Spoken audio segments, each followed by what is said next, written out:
Als jij ooit dacht voor het noorderlicht moet ik naar Lapland, nou, blijkbaar niet. Dit was dus maandagavond, gewoon hier in Limburg. En nee, dit is geen social media filter, de lucht kleurde echt paars, roze, blauw, groen, noem maar op. Dit heeft alles te maken met wat er nu gebeurt op de zon. Die is namelijk extra actief en soms komt de energie dan net wat verder dan normaal. Mijn collega Vincent legt je dat haarfijn uit in het artikel. Dus ja, dan krijg je dit. Poollicht boven Limburg. Normaal zie je dit alleen rond de polen, maar dit keer was hij zo sterk dat zelfs Limburg kon meekijken.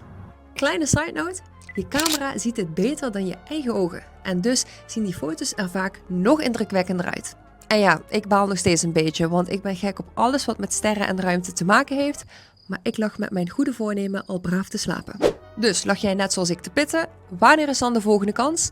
Omdat de zon in een cyclus van 11 jaar beweegt, waarschijnlijk weer rond 2036. Dus tot die tijd, toch maar even een toertje Lapland.